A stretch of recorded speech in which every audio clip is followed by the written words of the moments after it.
Hello guys, maganda nga po ulit tayo dito sa ating mga reels mga ka-reels ko dyan.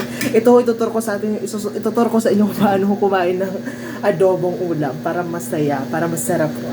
First of all, dato puti, tapos asin, tapos mantika, oil. Yung mantika natin, oil. Dami tayong mantika. First of all, para masaya, paki-follow ho tayo para mas maganda po. Ituturo ko sa inyo kung paano ito. Wala ho tayong ulam dyan. Ito lang yung gagawin natin para magka-ulam. Para paraan lang kung minsan. Tingnan nyo. Ganyan lang ho natin. Ganyan lang ho. Ganyan lang ho.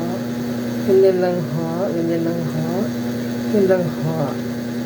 Tapos, the oil, ilalagyan ko na ito dito para mas madali. Lagyan ko siya dito.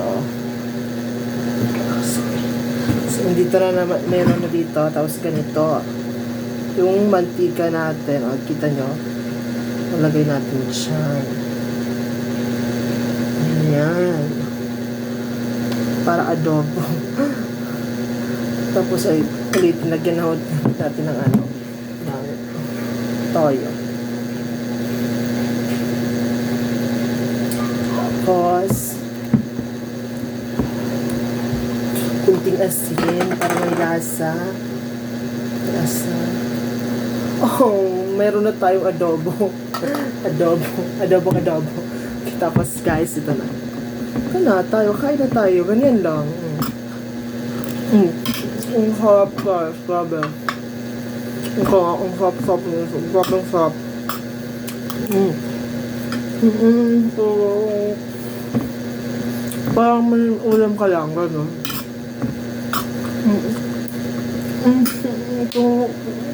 Subukan nyo guys, napakasarap nito. Toyo, tapos mantika, tapos asin.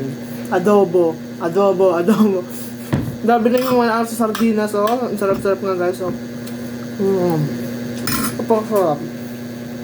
Thank you for more.